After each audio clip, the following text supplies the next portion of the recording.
Gold, trusted gold buyers. మీరు తాకట్టు పెట్టిన బంగారాన్ని విడిపించి ఈ రోజు ఉన్న మార్కెట్ ధరకు కొనబడను.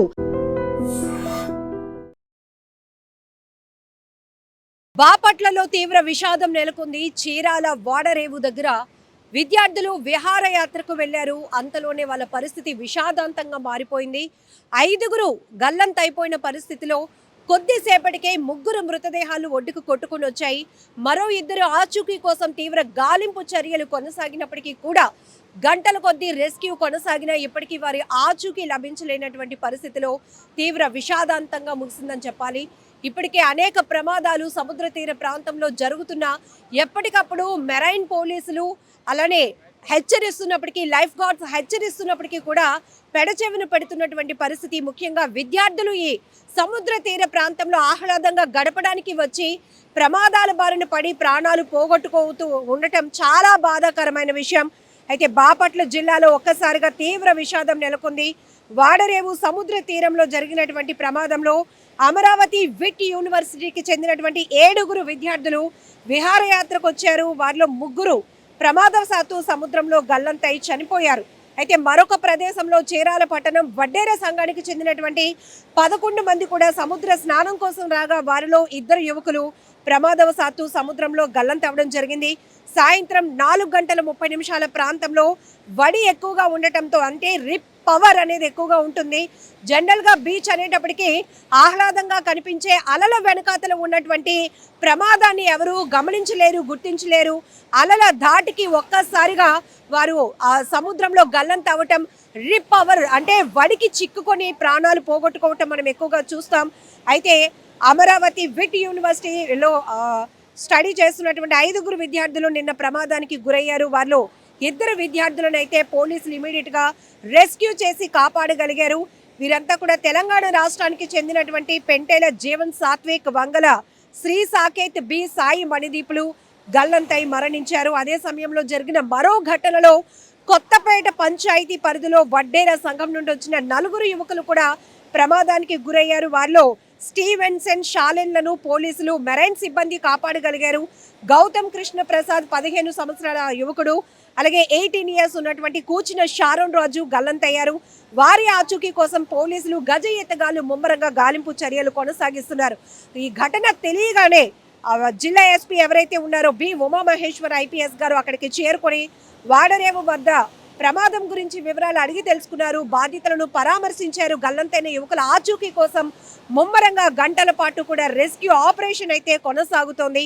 చాలా బాధాకరమైన ఘటన. గుంటూరు జిల్లా అమరావతి విట్ యూనివర్సిటీకి చెందినటువంటి 7గురు విద్యార్థులు చీరాల కొత్తపేట పంచాయతీ పరిధిలో వడ్డేర సంఘానికి చెందినటువంటి 11 మంది కూడా తీరానికి వచ్చి స్నానాలు చేస్తూ ఉండగా ఒక్కసారిగా ఈ ప్రమాదం జరిగింది. ఇప్పటికీ కూడా అనేక బీచ్ ప్రమాదాలపై ఎప్పటికప్పుడు కూడా అవగాహన కల్పిస్తున్నప్పటికీ కూడా విద్యార్థులు, ముఖ్యంగా యువత ఎందుకు మాట పట్టించుకోవటం లేదో కూడా అర్థం కావటం లేదు. ఏదో బీచ్ చూడడానికి చాలా సరదాగా ఉంటుంది, అది తీరంలో నిలబడి దాన్ని ఆస్వాదించినంత వరకు అది సరదానే. కానీ అంతకు మించి లోపలికి వెళ్ళే ప్రయత్నం చేస్తే, స్నానానికని దిగి మరికొంత ముందుకు వెళ్ళాలనే ఇష్టంతో ముందుకు వెళ్ళే ప్రయత్నం చేస్తే అది ప్రమాదంగా మారుతుంది, ప్రాణాలు తీసేస్తుంది. సో ఇప్పుడు ఇంతమంది యువకులు గల్లంతవ్వటం చాలా బాధాకరమైన విషయం. గంటల పాటు రెస్క్యూ చేసినప్పటికీ కూడా మృతదేహాలు ఇంకా లభ్యం కానటువంటి పరిస్థితి. చాలా తీవ్ర విషాదాన్ని నింపినటువంటి ఘటన బాపట్లలో జరిగింది. మనతో పాటు లైఫ్ గార్డ్ ఒకరు ఉన్నారు. మత్స్యకారులు, వాళ్ళకి పూర్తిగా సముద్రం పైన పూర్తి అవగాహన ఉంటుంది. ఏ వాతావరణ పరిస్థితిలో సముద్ర తీరం ఎలా ఉంటుంది, ఎంత అలజడిగా ఉంటుంది, అలల ఉధృతి ఎలా ఉంటుంది, వడి వల్ల ఎంత ప్రమాదం ఉంది అనేది చెప్తా ఉంటారు. మరొకసారి మాట్లాడదాం. బాపట్లలో చాలా ఘోరమైనటువంటి విషాదం అండి. పిల్లలందరూ కూడా సరదాగా విహారయాత్రకని ఎంజాయ్ చేయడానికి వచ్చారు, కానీ అలా జరుగుతుందని ఎవరు ఊహించలేదు. బట్ ఆ కుటుంబాలన్నీ తీవ్రంగా రోధిస్తున్నటువంటి పరిస్థితి. వడి ఎక్కువగా ఎలాంటి ప్రాంతంలో ఉంటుందండి మేడం? అది ఎక్కువ రీప్ కరెంట్ అనేది మనం ఎక్కడ ఏర్పడుతుంది మాకు ఆటోమేటిక్గా తెలిసిపోతుంది మేడం. అక్కడ విశాఖ బీచ్కు వచ్చే పర్యాటకులకి ఎంత చెప్పినా వినరు ఫస్ట్. ఎందుకంటే అక్కడ చాలా డేంజర్ జోన్ ఉంది, అక్కడ మీరు స్విమ్ చేయకూడదన్నా వినరు. ఎందుకంటే మేము ఎంజాయ్ కోసం వచ్చాం, ఎంజాయ్ చేయకూడదా అని అంటారు మేడం. అంటే అప్పటికి కూడా వాళ్ళు మేము ఒకలకుండా కేర్లెస్గా ఒకలకుండా సీరియస్గా తీసుకుని, మాకు మెరైన్ పోలీస్ ఉంటారు మేడం ఇక్కడ, వాళ్ళకి చెప్పి ఇమ్మీడియట్గా వాళ్ళు రప్పించి వాళ్ళ సహాయంతో మేము వాళ్ళని పైకి తీసుకెళ్ళడం జరుగుతుంది మేడం. ఎందుకంటే మేడం మేము లేని సమయంలోనే ఎక్కువ ఇవి జరుగుతాయండి. ఎందుకంటే మేడం ఇది కరెంట్ అనేది మన తీర ప్రాంతం ఎక్కడ ఏ సమయంలో వస్తుందని తెలియదు అనమాట. ఎలా వస్తుందో తెలియదు. ఎక్కువ హై టైడ్లోనూ ఉంటుంది, లో టైడ్లో కూడా ఉంటుంది. ఆ సమయంలోని టూరిజం అనేది వస్తారు. ఫస్ట్ గైడెన్స్ లేకుండా ఆ ప్రాంతంకి వెళ్ళి ములగడం మైనస్ మేడం. ఫస్ట్ అక్కడ లైఫ్ గార్డ్ ఉన్నాడంటే కంపల్సరీగా చెప్తారు. లైఫ్ గార్డ్తో పాటు మెరైన్ పోలీసులు కూడా ఉంటారు మేడం. వాళ్ళు కూడా చెప్తారు. ఒక్కొక్కసారి ఎవరైనా ప్రాణాపాయ స్థితిలో ఉన్నా పూర్తిగా ప్రాణాలు తెగించి మీరు రెస్క్యూ చేయడం జరుగుతుంది. ఎక్విప్మెంట్ లేకపోతే మీరు కూడా కొంత దూరం దాటి వెళ్ళే పరిస్థితి కూడా ఉండదు. అవును మేడం. రిక్రూట్మెంట్ అనేది మేము ఆల్రెడీ చెప్తే వస్తుంది అని అన్నారు కానీ ఇంకా రాలేదు మేడం. వస్తే ఇంకా మరీ మంచిది మేడం. ఎందుకంటే జనరల్గా ఎంత దూరంలో మనకి రిప్ పవర్ అనేది ఉంటుందండి? మేము ఇలా ఇక్కడ నుంచి చూసినప్పుడు అక్కడెక్కడో లోతుగా ఉంది, ఇక్కడ స్నానం చేసేస్తే మాకేం అవ్వదు అని మేము అనుకుంటాం. జనరల్గా మాకు పెద్ద నాలెడ్జ్ ఉండదు కాబట్టి. బట్ ఎలాంటి పరిస్థితిలో ఉంటుంది రిప్ పవర్ అనేది? మేడం రిప్ పవర్ అనేది ఇక్కడ నుండి ఒక 10 మీటర్స్ నుండి స్టార్ట్ అవుతుంది మేడం. 10 మీటర్స్ 15 మీటర్స్ స్టార్ట్ అవుతుంది రిప్ కరెంట్. అది ఒక 100 మీటర్స్ 50 మీటర్స్ వరకు ఉంటుంది మేడం లాంగ్. అందులోని ఆల్రెడీ రిప్ కరెంట్ ఉంది మేడం. అంతా రిప్ కరెంటే ఆల్రెడీ. ఎందుకంటే మాకి వాటర్ అనేది సఫల్ అవుతుంది మేడం. అక్కడ వాటర్ అనేది ఒక మనం మోటార్ వేస్తే ఎలాగా సఫల్ అవుతుందో అలాగా అక్కడ వాటర్ సఫల్ అవుతుంది మేడం. ఇంకా మీరు ఇక్కడ ఒడ్డున ఉండే అక్కడ రిప్ పవర్ ఉంది, అక్కడికి వెళ్ళడం ప్రమాదం అని మీరు తెలుసుకోగలుగుతారు. ఆల్రెడీ మేము చెప్పేస్తాం మేడం. ఇక్కడ ఉండే చెప్పేస్తాం మేము అక్కడ వెళ్ళకూడదు. ఆల్రెడీ మన పర్యాటకులు కూడా అక్కడ టూరిజం ఎవరైతే మునగడానికి వస్తున్నారో వాళ్ళు కూడా అక్కడ మునగించకూడదు, సేఫ్ జోన్లో పెట్టాలని మేము అనుకుంటాం మేడం. కానీ అక్కడ ఏంటంటే మా మాట వినకుండా వాళ్ళు సమయంలోనే వాళ్ళు రిప్ కరెంట్లో పడిపోతారు మేడం. పడిపోయిన వెంటనే మేము దాన్ని గమనించి వాళ్ళు రక్షించడానికి వెళ్తాం మేడం. రిప్ పవర్ కి వాళ్ళు చిక్కుకుంటే గనక ఎలాంటి పరిస్థితి ఉంటుందండి?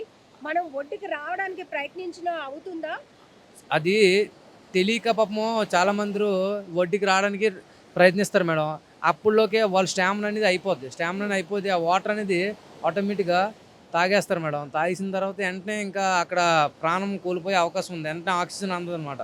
అప్పుడు కొంచెం సులువుగా తప్పించుకోవాలంటే రీప్ కరెంట్లో రైట్ సైడ్ కానీ లెఫ్ట్ సైడ్ కానీ లేకపోతే మనం క్యాచ్ చేయాలి మేడం. అక్కడ మైండ్ ఉపయోగించాలి. ఎప్పుడు కూడా గాబరా పడకూడదు, రిలాక్స్ అయినా సరే దాంట్లో నుండి బయటికి రావడం చాలా కష్టం మేడం. ఎందుకంటే ఆ అందుబాటులో లైఫ్ గార్డ్ ఉన్నాడు అనుకో మేడం, సింపుల్గా దాన్ని క్యారీ చేసి బయటికి తీసుకురాగలరు మేడం.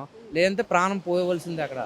అది మేడం. సో ఇప్పుడు వాతావరణ పరిస్థితులు మనం చూస్తున్నాం. తరచుగా అల్పపీడనాల ప్రభావం వల్ల కూడా సముద్ర తీర ప్రాంతాలు చాలా అలజడిగా ఉంటున్నాయి. అలల ఉధృతి కూడా చాలా ఎక్కువగా ఉంటుంది, బలమైన గాలుల వేగం ఉంటుంది.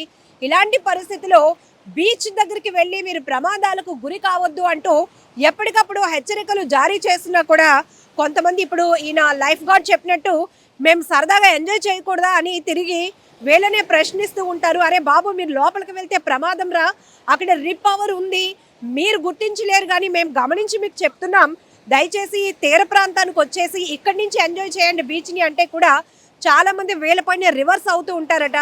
అదేంటి, మేము అంత దూరం నుంచి వస్తే మమ్మల్ని ఎంజాయ్ చేయనివ్వరు, ఎందుకు మీ డ్యూటీ మీరు చేసుకోండి, మేమేదో సరదాగా స్నానం చేసి వచ్చేస్తాం కదా అని తిరిగి వీళ్ళనే వాదిస్తూ ఉంటారట. బట్ వీళ్ళు అప్పుడు ఒక రకమైన ఆవేదన వ్యక్తం చేస్తారు. ఎందుకంటే వాళ్ళకు మాత్రం పూర్తి నాలెడ్జ్ ఉంది కాబట్టి, మత్స్యకారులు కాబట్టి వీళ్ళని లైఫ్ గార్డ్స్గా ఇక్కడ ఏర్పాటు చేయడం కూడా జరుగుతుంది తీర ప్రాంతాల్లో. ఇప్పటికీ బాపట్లలో 2 ఇన్సిడెంట్స్లో కూడా అక్కడ మెరైన్ పోలీసులు అలానే బీచ్ గార్డ్స్ అలర్ట్ అయ్యి వాళ్ళని రక్షించబట్టి కొంతమంది యువకులైన ప్రాణాలతో ఒడ్డుకి చేరుకోగలిగారు. లేకపోతే ఎంత తీవ్ర విషాదంగా మారే పరిస్థితి ఉంటుంది. ఇప్పటికే 3 గల్లంతైతే 2 పోలీసులు రక్షించగలిగారు. మరి మిగతా ప్రాంతాల్లో కూడా అనేక ప్రమాదాలు జరుగుతున్నాయి. 10 మంది 11 మంది స్నేహితులు టీమ్గా కలిసి రావటం, అందులో ఎవరో ఒకరు ముందు మొదలు పెడతారు, అరే సరదాగా స్నానానికి వెళ్దాం రండి అని. అందులో 2-3కి భయం ఉన్నప్పటికీ కూడా మిగతా వాళ్ళు ఏమంటారో అని ఒక ఆలోచన, మిగతా వాళ్ళు బలవంతం చేశారని అయిష్టంగా కూడా వెళ్ళిన వాళ్ళు కూడా ప్రమాదానికి గురై ప్రాణాలు పోగొట్టుకోవటం, కుటుంబాలకు తీవ్ర విషాదాన్ని నింపటం, తీవ్రమైనటువంటి కడుపు కోత మిగల్చడం అనేది జరుగుతోంది. ఇప్పుడు బాపట్లలో జరిగినటువంటి చీరాల వాడరేవులో జరిగినటువంటి సముద్ర ప్రమాదం ఏదైతే బీచ్ ప్రమాదంలో ఇంతమంది యువకులు గల్లంతవ్వడం, ఇప్పటికీ కొన్ని గంటల పాటు వాళ్ళ కోసం రెస్క్యూ ఆపరేషన్ కొనసాగినా కూడా వాళ్ళ ఆచూకీ తెలియకపోవటం అనేది చాలా బాధాకరమైన విషయం. అటు రెవెన్యూ, పోలీస్, మెరైన్ డిపార్ట్మెంట్ అందరూ కూడా సంయుక్తంగా రెస్క్యూ ఆపరేషన్స్ అయితే కంటిన్యూ చేస్తున్నారు. సో మరొకసారి ఐ డ్రీమ్ ద్వారా మనం బీచ్ లైఫ్ గార్డ్తో మాట్లాడించాం. దయచేసి బీచ్ ప్రమాదాలపై అలర్ట్గా ఉండండి, జాగ్రత్తగా ఉండండి. మరొక వైపు వాతావరణ పరిస్థితుల దృష్ట్యా కూడా సముద్రం అలజడిగా ఉంటుంది, రిప్ పవర్ అనేది వడి ఎక్కువగా ఉంటుంది. దాని దాటికి మీరు చిక్కుకున్నారంటే ప్రాణాలతో బయటపడటం అతి కష్టమని కూడా చెప్తా ఉన్నారు. నిజంగా ప్రస్తుతం ఉన్నటువంటి సమాజం దేనికి ప్రయారిటీ ఇస్తుంది? ఆర్థిక సంబంధాల చుట్టూ మాత్రమే తిరుగుతోంది. మళ్ళీ ఎన్నికలంగానే చాలా విరక్తి కలుగుతున్నాం. మంచి అనిపిస్తుంది కదా, లేడీస్ కూడా ఛాలెంజింగ్ జాబ్స్ చేసినప్పుడు చాలా బాగుంటది. ట్రాఫిక్ అసిస్టెంట్స్ గా నియమించిన ట్రాన్స్జెండర్స్ అందరితో సాల్యూట్ చేయించుకుంటున్నారు. ఫుడ్ డెలివరీ ఇవ్వటానికి వెళ్ళినటువంటి డెలివరీ బాయ్ అనిల్ పై కళ్ళ ముందు